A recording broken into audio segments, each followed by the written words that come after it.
Abia keta ana-enwe loggerheads about onye bụ onye Igbo na ebo Biafra. As an Igbo person, ị ga-asị na ịbụ a Biafran. Oh, no. Abụ m onye Igbo. If you look at our origin, the reason why the onye Igbo means that I believe that even in the beginning, when God was saying, do this and do this one, there was probably an Igbo man there somewhere, right? Mm-hmm. You as an original person, before the word Biafra even existed in any sort of language, Igbo existed, right? Yes. Before the Portuguese, mispronounced the word, before they carved any line, before they interacted with Onyibo or Onyobuna or Onyemboso, before that word Biafra was conjured, our ancestors were. Okay? Prior to the amalgamation, there really was no need to identify yourself as an Igbo person because we identified ourselves nearby Hamlet, our community. Abunye Ezinite, Ibronye Oko, Ibronye Newi. Because there really was no need for this sort of identity of people. Because I need a man and I, right? Mm-hmm. But there was then need for you to differentiate between Abumoni Igbo, Ibonye Yoruba, Ibonye Hausa, Ibonye Fulani, and so on and so forth. So that Igbo identity that we have now, the cultural identity, is new. But our identity as who we are, as Igbo people, is the identity that I identify as today.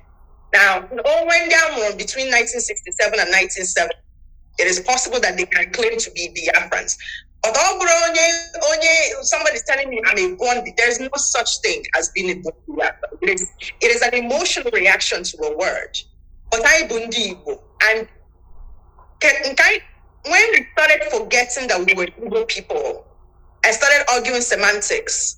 I started arguing about if somebody I've heard somebody say, Igbo is the language, Biafra is the people. And I shudder to think I don't think you understand how scared I am for the next generation if this misinformation and disinformation continue. Because I was alive enough as a kid to see my grandmother talk about her grandmother. Wow. So what I didn't do today, she would have been in her late 90s.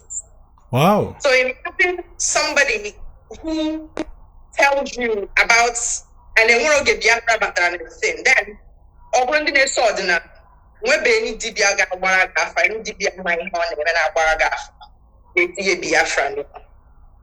so if you think about it from a spiritual standpoint, Biafra is not an identity. And if you think further down or further out, based on this ordinary, anything again within Sisa, Nipa for Barak, you walk through, and 1 hour or 1 year, never be something that becomes a glue. I say, come on and nature. Anything that is divisive and anything that is designed to fragment, because okay, since they be the poor Biafra, and he is so Biafra war. Then in modern times, when we are not in war, in the car, okay, we make Biafra as our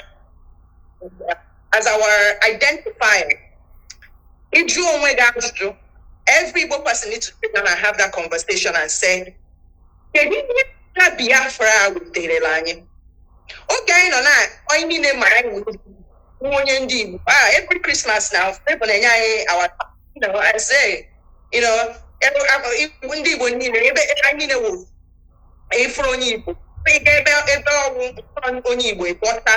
literally means that Igbo, I win Igbo, and I got with the Igbo until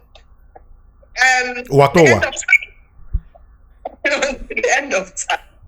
So abụ m onye Igbo, abụ m ezigbote nwa afọ Igbo, abụrụ m onye Biafra. Daalụ nne. Ndị ọgbọ anyị emitiro the Biafra of Ojukwu, but ama m na anyị meet the Biafra of Wazurike, the Biafra of Nnamdi Kanu, and then that of Simon Ekpa. Inwike as a critical thinker Igbo, and then as a very good analyst, Inwike ịgwa anyị Inwike guide and through the Biafra of Wazurike, Mazob, Nnamdi Kanu, IPOB, and Simon Ekpa, I think BL, something like that. Do you yes, Inwike, what is your standpoint on these people and how they went about it? Go ahead. Sure. I think that one of the challenges I had was that because of the trauma of the war, our foreparents and our foreruncles and the people who experienced the war, they didn't tell us the story in full detail. One of the challenges that most African societies have always had is because we didn't document our stories, other people had to tell it for us. And because we got to a point where we no longer were the people who read, then I read, then I draw, we were able to focus on the emotion of Biafra, and that is what somebody like Wazirike first tapped into in 1999 when he started his own version of Masob. Parallel to that time, it is important to note that this was the time that we were talking about the New Republic, right? When the democracy of Nigeria kind of started. So at this time, you can say Nigeria has gone into another phase of origin. And Oga in 1999 is when Obasanjo came in. It's important that we have this parallel conversation because Oga Ndibo had been going through this hard journey of integrating back after the war.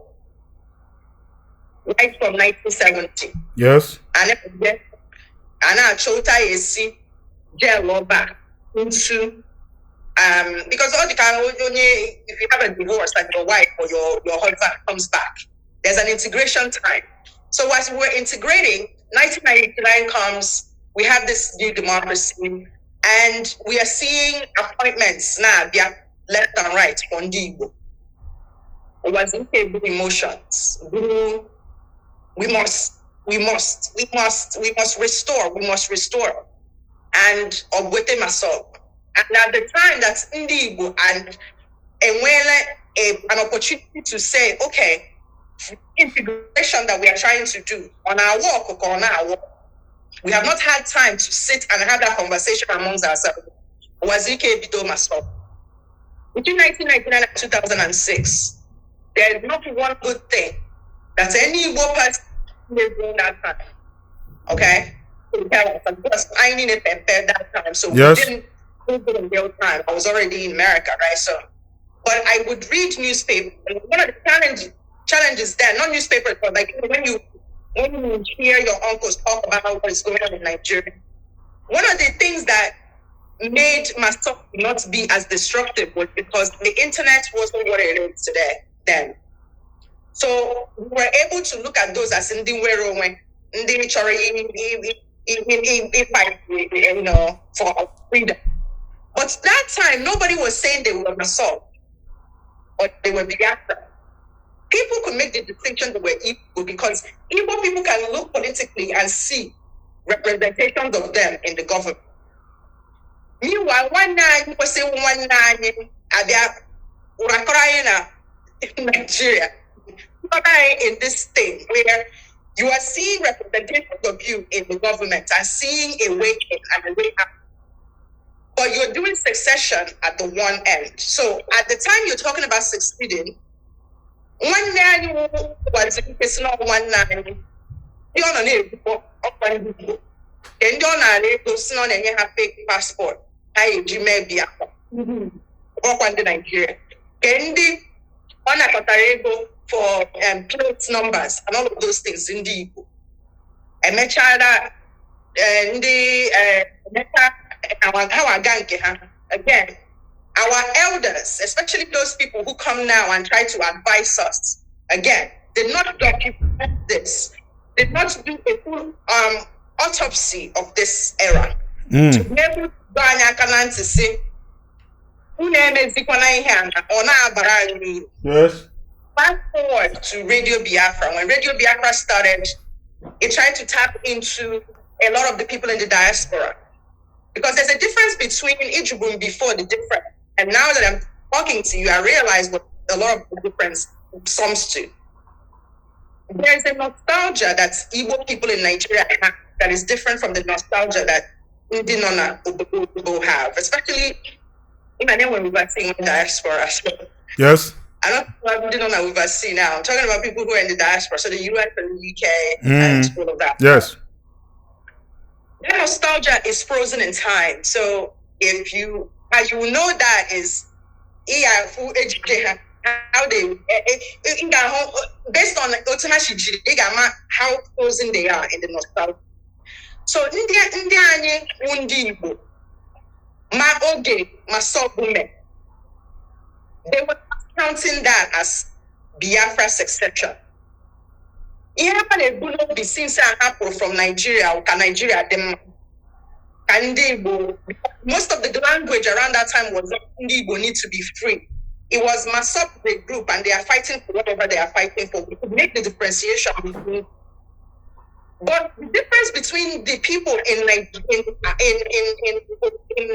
diaspora is that Igbo, package they will buy into it, and that was what Radio Biafra tapped into. That nostalgia.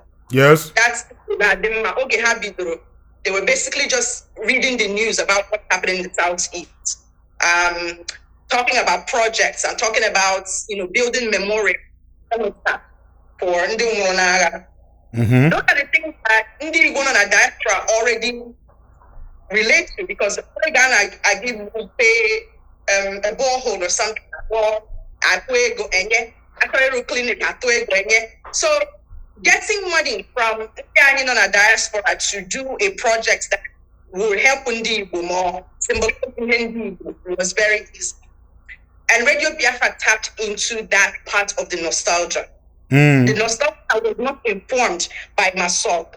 The nostalgia that now platformed, because the internet by 2012 was completely different. I mean, I've been on Facebook since 2004, so you can understand how far. Yes. Right? So, if by 2012, Ndi Igbo, Nigeria, even if they were not depicting the word on Facebook, they could log on to Google. They can log on and click on a link. But they focus more on indeed non-diaspora that have this nostalgia about Oge Igbo Adima. Oge Umaka Nina Mudreva Nana Shigwe. Oge Gawono Haka Nigeria. Is Tora Haka compound Henwike Laro without. By tapping into that nostalgia, it made a lot of us forgetful about what the reality of Biafra was going to be. Meaning that for a region that has already succeeded, Nigeria, the first one, failure. Yes. So, and when Radio Biafra introduced their version of Biafra, it was not first Biafra, okay? It was more so by the time people knew what was happening, things have moved directly into first it was positioned as self-determination. I negotiate, highlight the Igbo grievances of Nigeria, Igbo marginalization, all of those flowery things that make us feel better. Okay? By the time I